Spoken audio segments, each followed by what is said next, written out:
दो पाकिस्तानी शहरी मुत्तहदा अरब अमीरात में लापता। लेट अली शो यू के इस एपिसोड में आप सबको खुशामदीद। Do like, subscribe and share this content. दो पाकिस्तानी शहरी सैयद सलमान रजा और जुनैद जहांगीर जो 2023 से मुत्तहदा अरब अमीरात में रिहाइश पजीर थे, सितंबर 2024 से उनको दुबई में पहले उठा लिया गया और अब वो लापता हैं।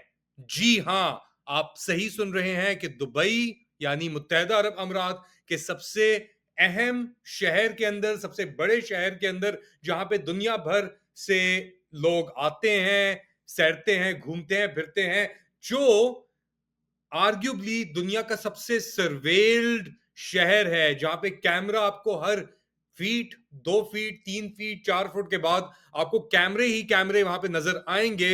उस शहर से, ऐसी जगह से जो टाइड इन है एक ऐसे वास्ट, एक्सपेंसिव सर्वेलेंस नेटवर्क के साथ, जो स्ट्रेच होता है अमेरिका के शायद एरिजोना से और इख्तिताम उसका होता है ताइवान के स्ट्रेट से।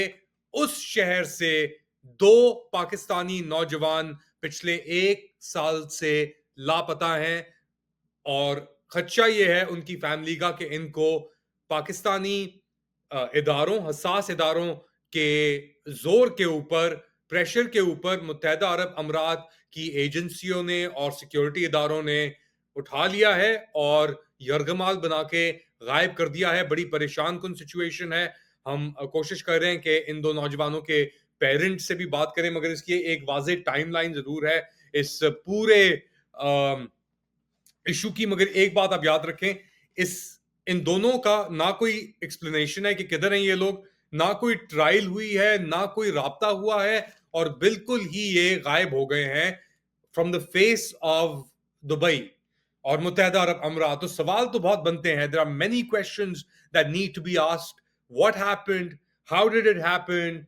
Why were these individuals targeted? And possibly the story begins in Pakistan, क्योंकि 2023 के अंदर ये दोनों पाकिस्तान से नकल मकानी करके मुत्तहदा अरब अमीरात शिफ्ट हुए थे और वहां पे ये लोग अपना मार्केटिंग का काम या आईटी के अंदर जो भी काम ये लोग वहां पे कर रहे थे। फिर 1 साल बाद एक वाकया हुआ। अपेरेंटली ये अब जराए जो पाकिस्तान तहरीक इंसाफ के जो लोग हैं वो बताते हैं कि ये दोनों एक्टिविस्ट थे, बड़े एक्टिव थे पाकिस्तान तहरीक इंसाफ की तरफ से सोशल मीडिया के ऊपर पाकिस्तान ने। मगर जब उन्होंने छोड़ा पाकिस्तान तो उन्होंने अपनी पॉलिटिकल सियासी एक्टिविटी भी साथ साथ छोड़ दी। मगर इन दोनों का नंबर एक फोन नंबर के अंदर था, एक फोन के अंदर था इन दोनों का नंबर, जो बेसिकली एक पाकिस्तान के अंदर पाकिस्तान तहरीक इंसाफ के एक एक्टिविस्ट के पास से बरामद हुआ। वो नंबर से फिर इन्होंने अपेरेंटली, अलेजिडली, जो तहरीक इंसाफ का मौकफ है वो इसके ऊपर यह है कि उस नंबर से इनको कांटेक्ट, उस नंबर पे इनको कांटेक्ट किया गया और इनको टर्न करने की कोशिश की कि आप हमारे लिए काम करें। जिसने भी की वो अब आपको, आप पाकिस्तान तहरीक इंसाफ के, मेरे ख्याल से जबरान ने भी इसके ऊपर बात की हुई है, अजहर मशवानी ने ही बात की है, वो ज्यादा आपको डिटेल रेकॉर्ड बता सकते हैं। इन्होंने जब रिफ्यूज किया तो इनके ऊपर फिर मुत्तहदा अरब अमीरात के लोगों के जरिए अप्रोच कराया गया, उठाया गया, और जो मेरी मालूमात है कि कुछ अरसे तक राब्ता भी रहा उठाने के बाद फैमिलीज के साथ। मगर मेरे ख्याल से कोई 8 या 9 महीने होने को आ रहे हैं शायद, जब इन दोनों से राब्ता खत्म हो चुका है इनकी फैमिलीज का। और फैमिलीज बहुत परेशान हैं, बहनें, माँ, ऑब्वियसली इनके फैमिली वालों के लिए एक बहुत ही मुश्किल एक मरहला चल रहा है, क्योंकि दोनों एक तरीके से यरगमाल ट्रांसनेशनल रिप्रेशन का ये अगर इशू है और मुत्तहदा अरब अमीरात के अंदर ऐसी ट्रांसनेशनल रिप्रेशन हो रही है किसी और रियासत के कहने के ऊपर, यहाँ पे खदशा है फैमिली का कि पाकिस्तान के अंदर जो रियासत है सकत, उस रियासत के जोर के ऊपर, जबर के ऊपर, जबरदस्ती के ऊपर इन दोनों को, सैयद सलमान रजा और जुनैद जहांगीर को उठा लिया गया और गायब कर दिया गया। एक बहुत ही खौफनाक सिचुएशन, एक बहुत ही दिल तड़पा देने वाली सिचुएशन, जिसका कोई ना जवाब है, ना कोई जवाब है, और ना कोई जवाब देने के लिए मौजूद है। ये भी आप याद रखें, क्योंकि अब ऑब्वियसली मुत्तहदा अरब अमीरात की अथॉरिटीज को जवाब तो देना पड़ेगा इसके ऊपर कि क्या हुआ, कैसे हुआ, क्यों हुआ, कौन लोग आपके मुल्क के अंदर ऐसे इन्वॉल्व्ड हैं जो पाकिस्तानी शहरियों को इस तरीके से अप्रोच कर रहे हैं। अच्छा, क्योंकि कोई पेपर ट्रेल नहीं है, कोई बुकिंग डॉक्यूमेंट्स नहीं है, तो आप अगर मुत्तहदा अरब अमीरात की सिफारत खानों को जो अप्रोच किया गया है, ऑब्वियसली जुल्फी बुखारी जो पाकिस्तान तहरीक इंसाफ के हैं, उमर अयूब खान, उन्होंने भी अप्रोच किया, कोई जवाब नहीं कि हमें तो पता ही नहीं कि ये लोग किधर हैं। वो रिज्यू करते हैं कि आप पाकिस्तानी सफारत खान से बात करें या इनकी मिनिस्ट्री ऑफ फॉरेन अफेयर्स से बात करें। एमएफए कहता है कि हमारे पास तो कोई प्रूफ ही नहीं है कि ये लोग उधर थे। तो ये दोनों क्या सिस्टम के अंदर गायब हो गए हैं क्या ये लोग? Is that what is happened?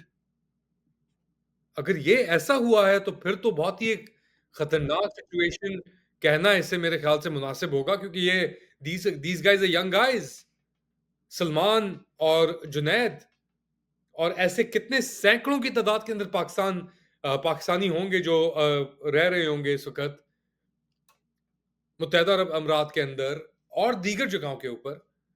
और अगर प्रेशर इस तरीके से आपने इस्तेमाल करना है ट्रांसनेशनल रिप्रेशन का, अब मैं नहीं कह रहा कि मुत्तहदा अरब अमीरात जो है वो एक यूएई कोई एक कोई बीकन है ह्यूमन राइट्स का। छोटा सा मुल्क है, 70% 75% आबादी जो है वो बाहर से आई हुई है, अपने मुकीम लोग बहुत कम हैं। डिस्टेबलाइजेशन, ये आप हॉर्न ऑफ अफ्रीका में चले जाएं, वहां पे लिबिया के अंदर इन्होंने डिस्टेबलाइज करने की कोशिश की, मगर जो सूडान के अंदर इन्होंने किया है डिस्टेबलाइज करके और ऐसी कुव्वतों को तरजीह देके, फॉर एग्जांपल सूडान के अंदर वहां पे वो कत्लो गारत भी कर रहे हैं, हर चीज कर रहे हैं, वो जो निजाम है उधर का उसके अंदर एक खिला बने हुए हैं। तो मुत्तहदा अरब अमीरात का कोई इतना अच्छा किरदार नहीं रहा है पूरी दुनिया में, अगर आप देखें फसाद फैलाने में और दीगर चीजें करने के अंदर। और क्योंकि वो छोटा मुल्क है और मगर उसके पास पैसा, ताकत और ये सब चीजें इतनी ज्यादा हैं, तो पैसे के नशे में, ताकत के नशे के अंदर वो समझता है कि वो कुछ भी कर सकता है। और इसीलिए फॉर एग्जाम्पल अभी जो हो रहा है इसराइल के अंदर, उसके अंदर ही मुत्तहदा अरब अमीरात की एक खामोशी इजहार की निशानदेही करती है कि उसको कबूल है कि जो हो रहा है, जो इसराइल कर रहा है गजा के अंदर, उसके ऊपर को एब्राहम अकॉर्ड्स और ताल्लुकात के अंदर कोई मसला नहीं आया। हाँ, वो कहते हैं अगर वेस्ट बैंक के अंदर, अगर मकबूजा वेस्ट बैंक के अंदर आप ये हरकत करते हैं तो फिर हम इब्राहिम अकॉर्ड से अपने आप को खारिज कर लेंगे। मगर अपेरेंटली ट्रंप ने भी ये बात की है। अब मैं डाइग्रेस कर रहा हूँ मुत्तहदा अरब अमीरात को आपको समझाने के लिए कि कैसा वो एक मुल्क है जिसके ऊपर इतनी रिलायंस भी है पाकिस्तान की, और वो पाकिस्तान को फिर ट्रीट भी किस तरह करता है और पाकिस्तानियों को वो किस तरीके से ट्रीट करता है मुत्तहदा अरब अमीरात, वो भी अब हमारे सामने आ गया है। और स्पेशली इन दो नौजवानों की, तो अब ये तो एक बहुत ही खतरनाक सिचुएशन है, क्योंकि इसके बाद एक तहरीक बकायदा तौर पे आप शुरू कर सकते हैं। आप यूएन तक इस चीज को लेके जा सकते हैं, ट्रांसनेशनल रिप्रेशन को लेकर, और मुल्कों के अंदर इसके ऊपर काम हो सकता है। ब्रिटानिया के अंदर बहुत स्ट्रॉन्ग लॉज हैं, आपको बाशिंदा भी नहीं होना चाहिए, और वैसे भी वो मुत्तहदा अरब अमीरात को लेकर अपनी ड्यू डिलिजेंस करते हैं। मगर क्या होगा इन दोनों नौजवानों का? हमारी दुआएं इनकी फैमिली के साथ मौजूद हैं हमेशा, और कोशिशें भी रहेंगी कि जितना रेस कर सकता हूं मैं अपनी कैपेसिटी में, इसे रेस करता रहूं सलमान के लिए और जुनैद के लिए। हैं तो ये पाकिस्तानी, है तो नौजवान, मुस्तकबिल है पाकिस्तान का। तो इनके लिए अगर आज हम भी नहीं उठाएंगे तो हमारे लिए आवाज आगे जाके कौन उठाएगा फिर? शायद। खैर, अफसोस। और डेफिनेटली फैमिली जो है उसके उसके ऊपर जो बीत रही होगी वो सिर्फ फैमिली ही जानती है। बाहर वाला कोई उस तरीके से समझ भी नहीं सकता, और शायद केयर भी इतनी नहीं करता जो गुजर रही होगी इस वक्त। अल्लाह बेहतर करे, थोड़ा आसान करे, और इनकी बाजियाबी को हम इंशाल्लाह दुआ ही कर सकते हैं कि इनकी बाजियाबी जल्द से जल्द हो। अपना ख्याल रखें। कमेंट सेक्शन खुले हुए हैं आप लोगों के लिए, तो प्लीज़ उस पे भी आप जाके तो थोड़ा गौर करें, अपने आइडियाज़ बताएं कि क्या हो रहा है इस इशू को लेकर। और I'll see you guys in a few hours. Take care.